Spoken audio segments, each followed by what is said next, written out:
Hello. Hello, police. Yeah, what's the problem, sir? We just drove down our farm track. Yeah. Go and feed our pheasants. We come across a Range Rover with 3 people in it. Yeah. It appears that they're dead.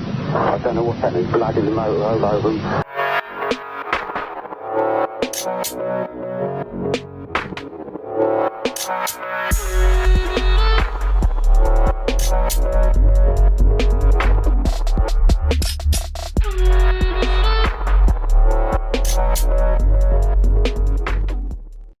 And welcome back to a new video on the Essex Boys case. As always, if you are enjoying the content, please do give the video a thumbs up. And if you're interested in the Essex Boys case, or simply true crime in general, don't forget to hit the subscribe button below. Issue 3. The allegation that the prosecution manipulated evidence in relation to time of death. Section 67. The applicants have highlighted that Home Office pathologist Dr. Lanas did not provide an estimate of time of death when she gave evidence at trial. In her evidence, she stated that the police did not ask her to estimate a time of death.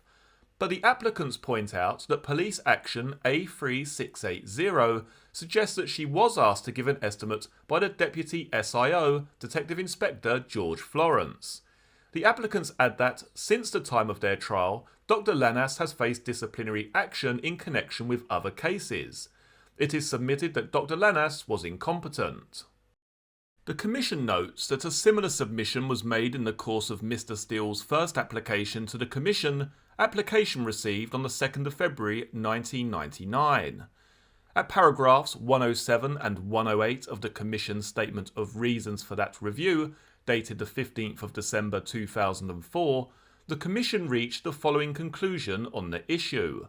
Quote, "It is Mr. Steele's contention that Dr. Lanas did determine a time of death, but that, as this was a time for which Mr. Steele had an indisputable alibi, Dr. Lanas had withheld this time of death from the court. He has pointed to cases that postdate his trial, with which the quality of Dr. Lanas's evidence and her competence have been called into question." The Commission notes that Dr. Lanas's evidence was that it was not possible to determine the time of death through pathology with any degree of accuracy. There is no evidence to support Mr. Steele's contention that she deliberately withheld a time of death because it did not fit the prosecution theory regarding the murders. In the course of the current Commission review, the applicants have submitted no additional evidence or argument on the subject of Dr. Lanas. There remains no evidence that Dr. Lanas ever carried out any assessment of the likely time of the deaths in this case, nor is there any evidence that a time of death estimate was deliberately withheld as part of prosecution manipulation of evidence in relation to time of death. The absence of a time of death estimate has been well known since before the applicant's trial and thus does not constitute new evidence or argument for the Commission's purposes. In any event, the absence of a time of death estimate does not, in the Commission's view, give rise to a real possibility that the Court of Appeal would overturn the applicant's convictions. Mr. Wombs and Mr. Steele's representative, Mr. Bowen, has pointed out that the parameters for time of death varied in the public announcements which Essex Police made in December 1995. A police road sign appeal dated around the 14th of December 1995 stated, quote, "Murder here, PM Wednesday," while LWT's Crime Monthly programme on the 22nd of December 1995 stated that the victims were killed between 1900 and 2100 hours. During his police interview on the 17th of May 1996, Mr. Steele was informed that the time of death was around 1900 hours. The Commission has considered this submission and observes that it is entirely understandable that the police's view of the timing of the murders would have been refined over time as the incident room continued to collate information from numerous different sources. Nothing in Mr. Bowen's submissions on this issue constitutes evidence that the police manipulated any evidence in relation to time of death.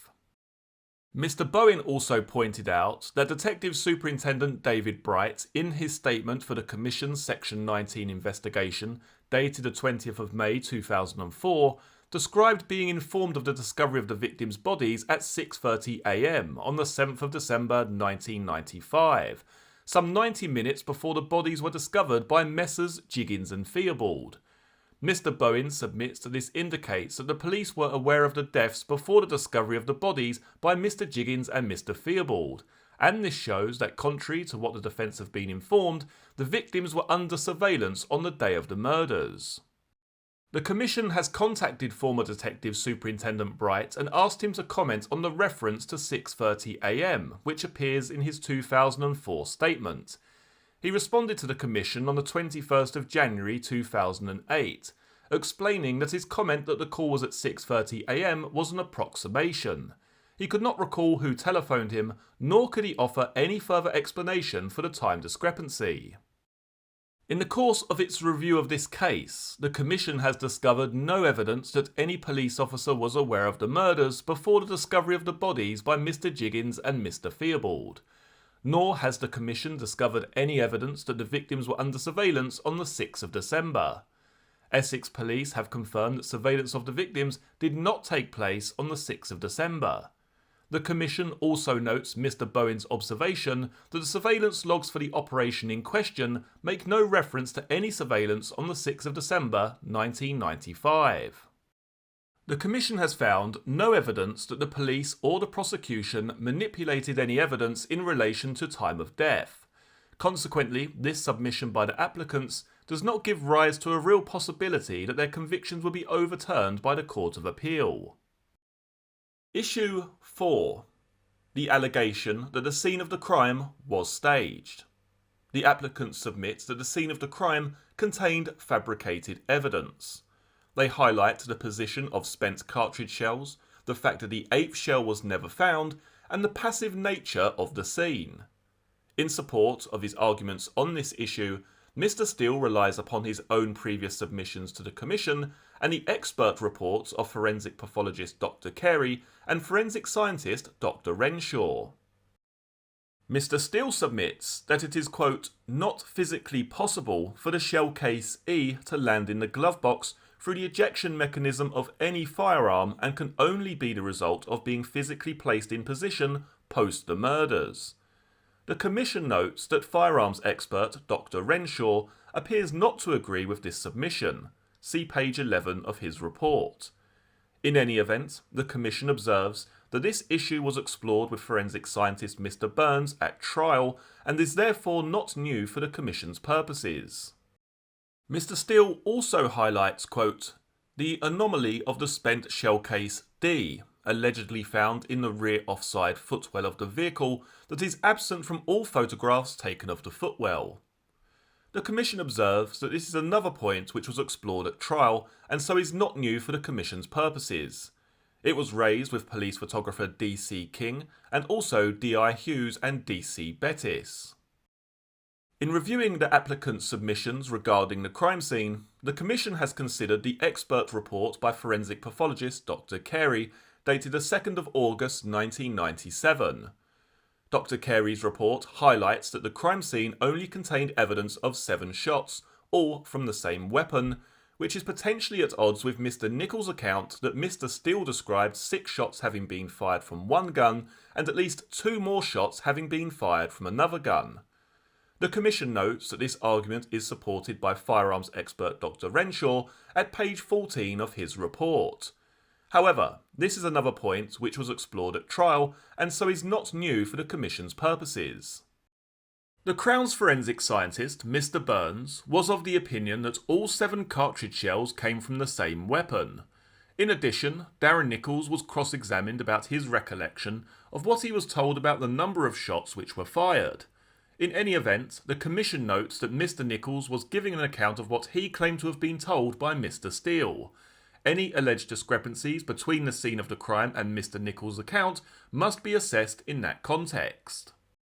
Mr. Steele's submissions in relation to the scene of the crime include the suggestion that the shotgun cartridge shells may have been planted at the scene of the crime in order to conceal the fact that a different murder weapon was used.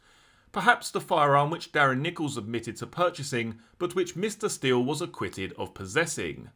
The Commission notes that the report of firearms expert Dr. Renshaw does not support this submission. At page 3 of the report, Dr. Renshaw states that, quote, all of the wadding and shot recovered from the bodies of the deceased and the interior of the Range Rover are the same size and type as the wadding and shot which would have been loaded in the 7 cartridge cases. The Commission has not discovered any evidence which suggests that the shotgun cartridge shells were planted at the scene of the crime. Consequently, this submission does not give rise to a real possibility that the convictions would be overturned by the Court of Appeal. Dr. Carey's expert report states his opinion that the murder scene was, quote, rather passive, with the victims all seated normally in their seats and a, quote, relative lack of actively shed blood. Dr. Carey submits this may indicate that the men were already dead or disabled when the shots were fired.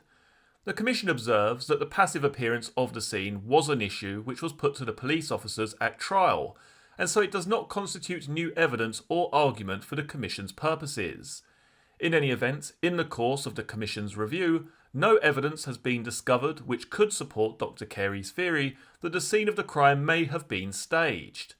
In the absence of such evidence, this submission cannot give rise to a real possibility that the convictions would be overturned by the Court of Appeal. Section 82. In his submissions regarding the scene of the crime, Mr. Steele also observes, after studying the crime scene photographs, that the gate which was in front of the vehicle appears to be capable of being opened without unlocking the chain, as one of the gateposts, quote, appears to be capable of removal from its footing, end quote. Mr. Steele also points out that there appears to be tyre tracks on the opposite side of the gate. The Commission has been provided with images which depict these tracks. It is suggested that the Range Rover may have arrived in Workhouse Lane from this direction. The Commission has considered this theory but considers it to be pure speculation. There is no new evidence to suggest that the Range Rover actually did arrive in Workhouse Lane from the other direction.